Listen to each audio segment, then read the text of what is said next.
Salam saudara-saudara yang terkasih. Mari kita buka Mazmur 23 ayat 1-6 yang saya berjudul hari ini, Tuhan adalah Gembalaku. Ini adalah bagian kitab suci yang sangat disukai dan sering dibawakan di dalam persekutuan-persekutuan maupun ibadah. Kita akan coba menggalinya untuk mengisi hati dan pikiran kita dengan kebenaran firman Tuhan. Mazmur 23 ayat 1-6. Tuhan adalah gembalaku, takkan kekurangan aku. Ia membaringkan aku di padang yang berumput hijau. Ia membimbing aku ke air yang tenang. Ia menyegarkan jiwaku. Ia menuntun aku di jalan yang benar oleh karena namanya. Sekalipun aku berjalan dalam lembah kekelaman, aku tidak takut bahaya, sebab Engkau besertaku. Gadamu dan tongkatmu itulah yang menghibur aku. Engkau menyediakan hidangan bagiku. Di hadapan lawanku, Engkau mengurapi aku dengan minyak, pialaku penuh melimpah. Kebijakan dan kemurahan belaka akan mengikuti aku seumur hidupku, dan aku akan diam di dalam rumah Tuhan sepanjang masa. Saudara-saudara yang terkasih, Mazmur ini bersumber dari dalam pikiran Tuhan dan diilhamkan oleh Roh Kudus. Mazmur untuk mengungkapkan perhatian dan pemeliharaan Tuhan atas mereka yang mengikut Dia. Tuhan mempedulikan mereka sebagaimana seorang ayah mempedulikan anak-anaknya dalam seorang gembala domba-dombanya. Allah menyamakan dirinya dengan seorang gembala untuk melukiskan betapa besar kasih-Nya yang besar bagi umatnya. Tuhan Yesus sendiri menggunakan metafora yang sama untuk menyatakan hubungannya dengan umatnya. Dan saudara-saudara yang terkasih, kecenderungan manusia yang berdosa sulit sekali dikumpulkan dalam perlindungan Tuhan. Maunya semau diri sendiri, semau gue, seenaknya sendiri. Banyak orang yang berpikir sementara, berpikir jangka pendek, hanya berpikir selama di dunia ini saja, hanya berpikir duniawi saja, mengabaikan hal-hal yang bernilai kekekalan. Seseorang yang percaya ketetapan pun ada yang meragukan nasibnya berkaitan dengan COVID pandemik ini. Berkaitan dengan kondisi kesehatannya yang merosot sampai berpikir apakah masih bisa hidup usia 70 tahun. Kalau sudah bertanya tidak apa-apa, tapi kalau sudah mulai meragukan kuasa Tuhan, itu yang berbahaya. Banyak yang lupa bahwa kewarganegaraan siapapun yang sudah ada di dalam Kristus adalah warga negara surga, bukan dunia. Itu sebabnya Rasul Petrus dan Paulus menekankan supaya kita tidak melekat pada dunia ini. Di bawah perumpamaan seorang gembala, Daud memuji pemeliharaan yang telah dilakukan Allah di dalam pemeliharaannya terhadap dirinya sendiri. Dikatakan di situ, Tuhan adalah gembalaku. Daud menulis Mazmur ini dengan latar belakangnya sebagai seorang gembala. Ia sadar bahwa gembala agung itu Tuhan sendiri. Tuhan adalah gembala hanya bagi mereka yang tersentuh dengan rasa kelemahan dan kemiskinan mereka sendiri, yang merasa membutuhkan perlindungan Tuhan, dan yang rela tinggal di kandang dombanya dan menyerahkan diri untuk diperintah olehnya. Daud yang unggul dalam kekuasaan dan kekayaan dengan jujur mengakui dirinya sebagai domba yang miskin, agar ia memiliki Tuhan sebagai gembalanya. Tangan Tuhan terulur mengatur kita. Kita hidup di bawah bayang-bayangnya. Pemeliharaan Tuhan mengawasi untuk kesejahteraan kita. Kita memiliki kelimpahan semua hal tentang kebaikan dari Tuhan. Dikatakan di situ, paling tidak kita bisa mengkategorikannya. Ada beberapa yang dinyatakan oleh Daud berkaitan dengan Tuhan adalah gembalaku.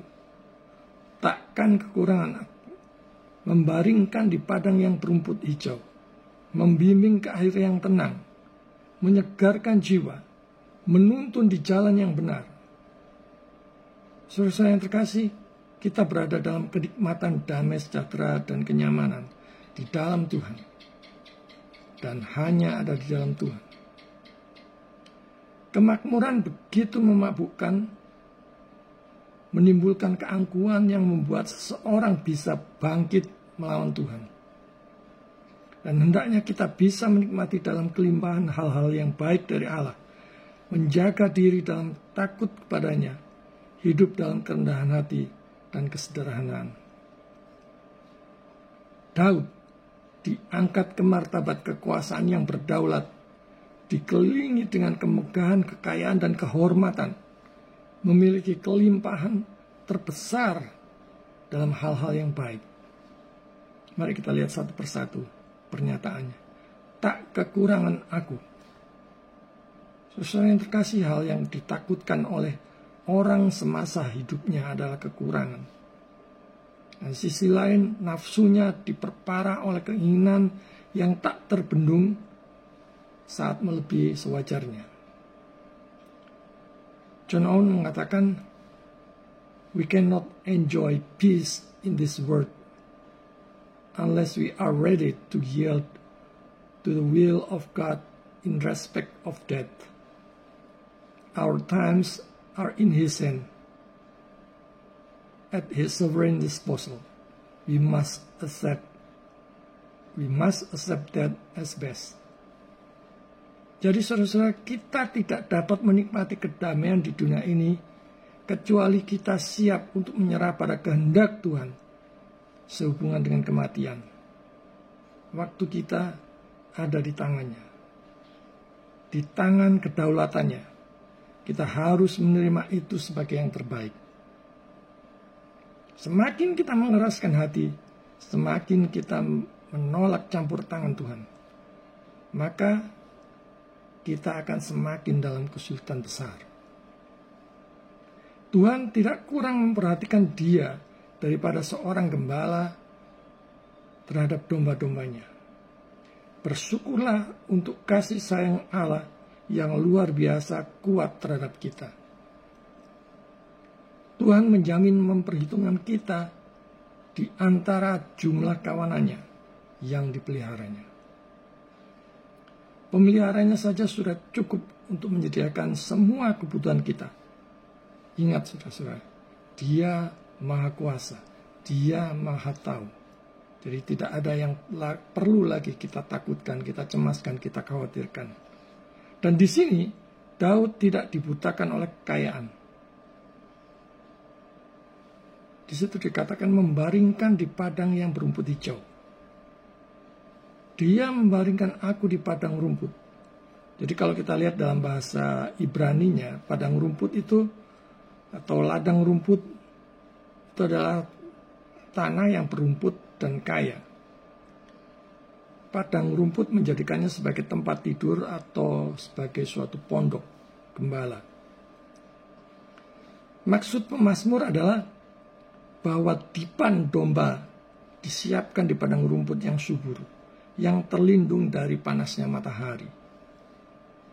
Jadi kalau kita lihat di negara-negara dingin, yang panasnya luar biasa kadang-kadang mengganggu kawanan domba. Mereka bisa menahan panasnya musim panas di Yudea, wilayah tanpa kandang domba. Jadi harus ada kandang dombanya untuk tempat supaya mereka aman. Jadi kata yang digunakan adalah rabat. Artinya adalah tempat untuk berbaring atau beristirahat. Kemudian membimbing ke air yang tenang. Daud menggunakan ungkapan ini, air yang tenang, untuk mengungkapkan air yang mengalir dengan lembut. Karena arus yang deras, saudara-saudara, tidak nyaman bagi domba untuk minum. Dia membandingkan kelimpahan besar dari semua hal yang diperlukan untuk tujuan kehidupan sekarang yang dia nikmati dengan padang rumput yang kaya akan rumput dan dengan aliran air yang mengalir dengan lembut, di mana mereka bisa minum dengan tenang. Kemudian dikatakan menyegarkan jiwa. Saudara bersyukur kalau saat ini saudara mendapatkan tempat tinggal ataupun hidup dalam suasana yang bisa hidup tenang. Saudara bisa bayangkan kalau saudara berada di Suriah atau Timur Tengah ataupun di negara yang sibuk, yang tidak ada damai di sana, di mana jiwa kita tidak disegarkan. Dan kalau kita lihat, Jepang adalah nomor 1 dalam hal bunuh diri. Banyak yang hampa jiwanya, yang merasa tidak ada harapan dalam hidupnya, yang kecewa, dan bahkan ingin mengakhiri hidupnya. Saudara yang terkasih, gembala yang baik merawat domba-dombanya. Ketika domba itu sakit ataupun lemah, untuk merawat dan mendukung mereka. Dan ini juga kalau dikaitkan dengan kita adalah berkaitan dengan pemulihan jiwa kita, pertobatan jiwa kita, membuat baru, memulihkan jiwa kita. Dan sekali lagi itu yang sangat penting bagi kita. Dia memulihkan jiwa, memulihkan jiwaku.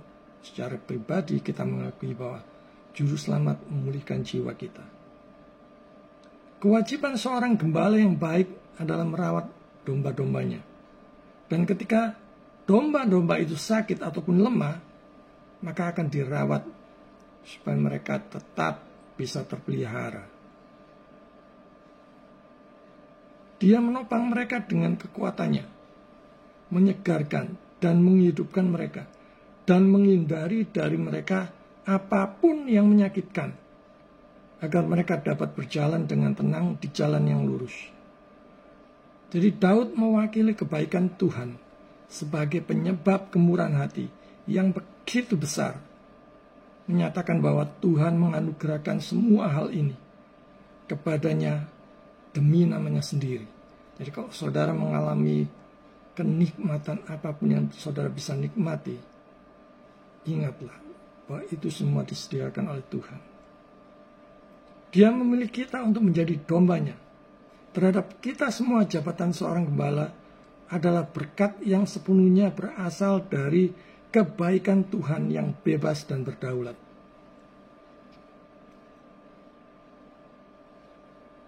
Kemudian kita lihat di bagian firman Tuhan adalah tidak takut bahaya. Jadi tidak takut bahaya itu bukan karena dia kuat, tapi karena perlindungan Tuhan. Ada belas kasihan Tuhan. Termasuk di dalam COVID ini, saudara. Jika kita masih bisa tegar berdiri, bertahan, tidak terkena COVID, itu karena belas kasihan Tuhan. Itu karena perlindungan Tuhan. Renungkan betapa besar cinta kasih Tuhan. Betapa besar anugerahnya. Perbuatan-perbuatannya yang besar atas hidup kita. Termasuk pada saudara-saudara yang mungkin sembuh dari COVID ini, pulih dari COVID-19. Tuhan mau kita tidak lagi menyanyiakan hidup ini. Mari jangan sia-siakan hidup ini. Hidup ini untuk melayani Tuhan. Hidup ini untuk memuliakan Tuhan. Di segala aspek hidup kita. Saudara yang berkecimpung dalam dunia bisnis, usaha, dagang, mengajar, apapun itu lakukan sebaik mungkin semata-mata karena cinta Tuhan. Semua yang sudah Tuhan berikan kepada kita, kita gunakan, kita kembalikan untuk kemuliaan Tuhan.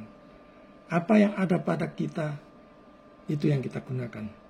Yang tidak ada pada kita, saudara-saudara yang terkasih, jangan pikirkan terlalu jauh, melebihi dari apa yang sepatutnya. Cita-cita boleh setinggi langit, saudara, tapi akhiri dengan kiranya kehendak-Mu yang jadi. Karena kita tidak tahu apa yang akan terjadi. Karena itu kita harus senantiasa mohon pimpinan, tuntunan, dan campur tangan Tuhan dalam hidup ini. Bahkan di tengah kegelapan kematian, dia atau Daud akan tetap menatap matanya untuk melihat pemeliharaan Tuhan. Dia tidak bergantung pada hal-hal yang lahiriah atau mengukur kasih karunia Allah menurut penilaiannya sendiri. Jadi dia mengukur kasih karunia Allah menurut penilaian Allah.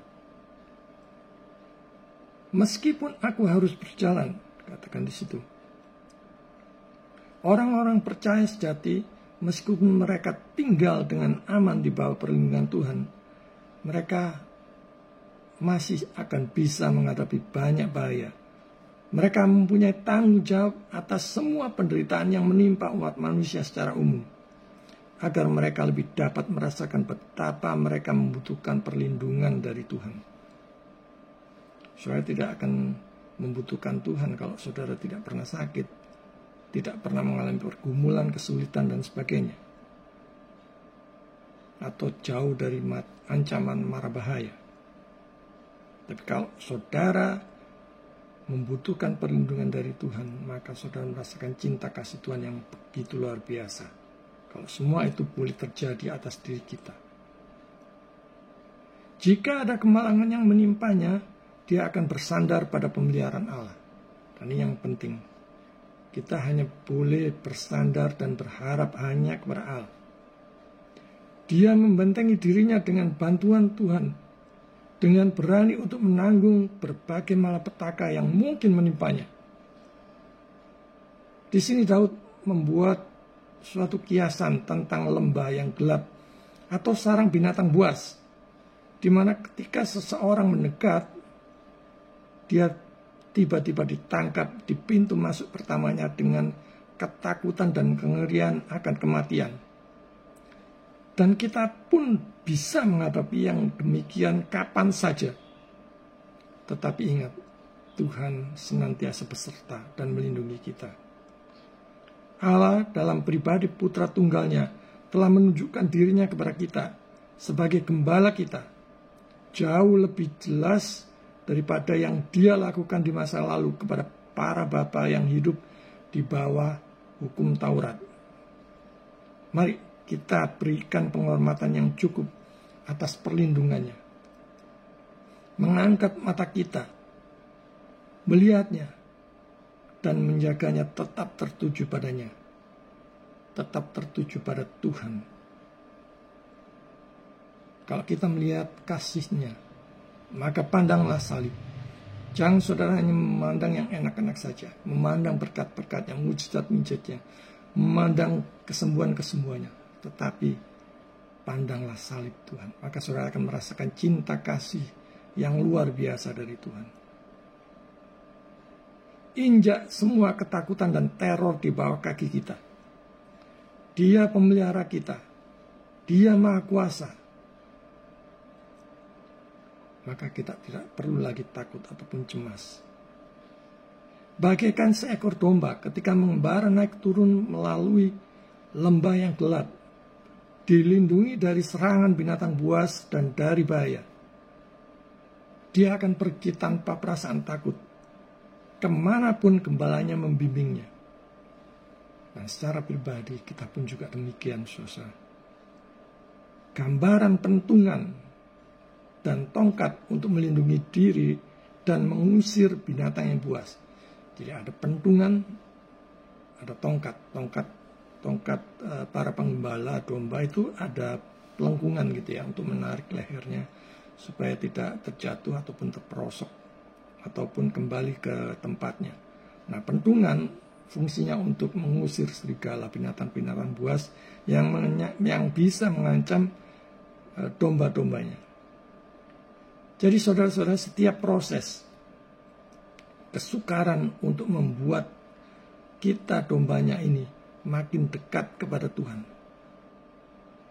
Jadi apapun itu yang terjadi, betapapun sulitnya prosesnya, kesukaran apapun, itu adalah untuk membuat kita makin dekat kepada Tuhan.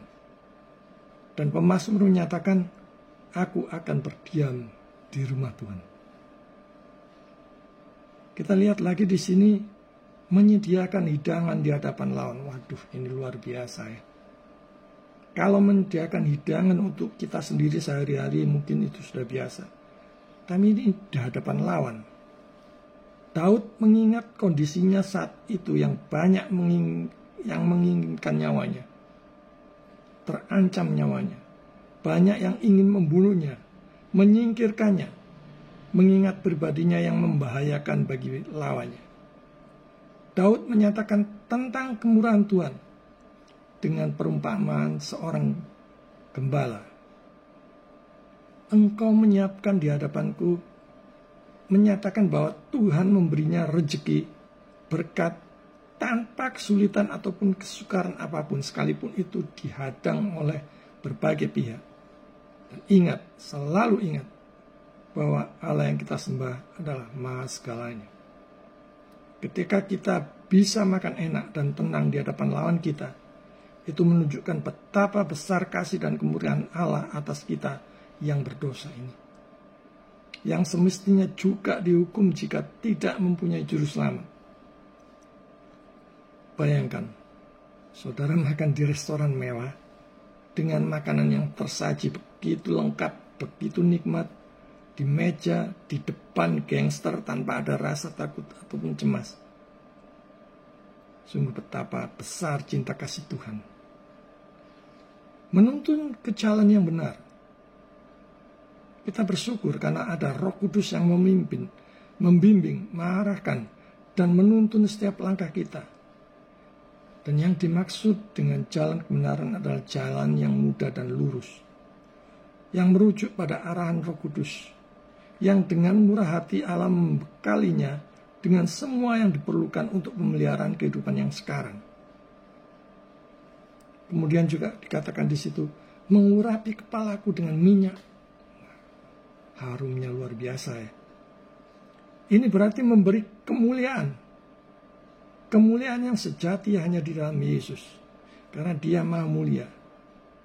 Yang di dalam dia ikut masuk dalam kemuliaannya di dalam kekekalan.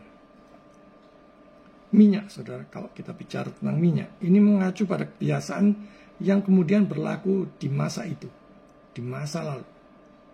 Olesan digunakan pada pesta-pesta yang lebih megah dan tidak ada orang yang mengira dia telah menerima tamunya dengan terhormat jika dia tidak mengharumkan mereka dengan minyak itu. Jadi kalau kita diurapi dengan minyak berbau harum, ada Kristus dalam diri kita, kita sungguh-sungguh sebagai orang yang terhormat. Dan kita harusnya sukacita atas itu semua. Kemudian dikatakan, pialaku penuh dengan melimpah. Saudara-saudara yang terkasih, cadangan minyak yang banyak menggambarkan betapa melimpahnya kasih Tuhan. Jadi dalam Yesus, kasihnya itu luar biasa melimpah. Saudara tidak perlu takut kehabisan kasih, karena Yesus adalah sumber kasih itu sendiri. Saudara tidak perlu takut dan khawatir akan cinta kasih Tuhan yang melimpah. Namun demikian, jangan disia-siakan. Saudara-saudara yang terkasih, yang terakhir dikatakan bagian itu adalah kebajikan dan kemurahan mengikuti. Saudara, saya mengajak, mengundang saudara sekalian untuk mulai sekarang, untuk setia tunduk di dalam firman-Nya. Menjadi pelaku firman-Nya yang hidup. Mau sungguh-sungguh belajar mengerti firman Tuhan dan mau menggali dengan sungguh-sungguh firman Tuhan. Sehingga saudara dapat kekuatan, mendapatkan hikmat, mendapatkan pengertian, mendapatkan penghiburan. Dan setelah menceritakan kembali berkat-berkat yang telah Allah berikan kepadanya, sekarang dia mengungkapkan keyakinannya yang tentang kelanjutannya sampai akhir hayat. Yang meyakinkan dirinya sendiri betapa kemurahan Allah akan menyertainya selama-lamanya. Allah terbiasa memberikan berkat-berkat yang dia berikan kepada orang-orang yang beriman, orang-orang pilihannya. Dan dia atau Daud memiliki harapan bahwa karena kebaikan Allah tidak pernah gagal. Sekali lagi, kebaikan Allah tidak pernah gagal. Dia akan baik kepadanya bahkan sampai akhir. Saudara yang terkasih, rasa terima kasih dan puji-pujian pemazmur kepada Tuhan diungkapkan. Bagaimana dengan kita? Apakah kita penuh ucapan syukur ataukah malah bersungut-sungut hari lepas hari yang kita lalui? Termasuk juga di saat-saat pandemi COVID ini, di mana ada begitu banyak persoalan, kesulitan dan kesukaran yang kita alami. Siapa yang pertama kali kita ingat pada waktu menerima berkat atau kesusahan? Tuhan, ataukah kita malah memilih gerundel, bersungut-sungut? Daud menyatakan bahwa dia takut menginginkan apapun karena Tuhan adalah gembalanya. Betapa berlimpahnya Tuhan telah menyediakan semua kebutuhannya. Tuhan tidak berhenti menunjukkan dirinya yang bebas terhadap dia dan dari berbuat baik kepadanya. Kebaikan, kemurahan, kelimpahan yang Tuhan sediakan bagi kita bukan berarti bebas dari mara bahaya, problem, dan kesukaran. Tetapi ingat selalu pemeliharaan dan perlindungan Tuhan.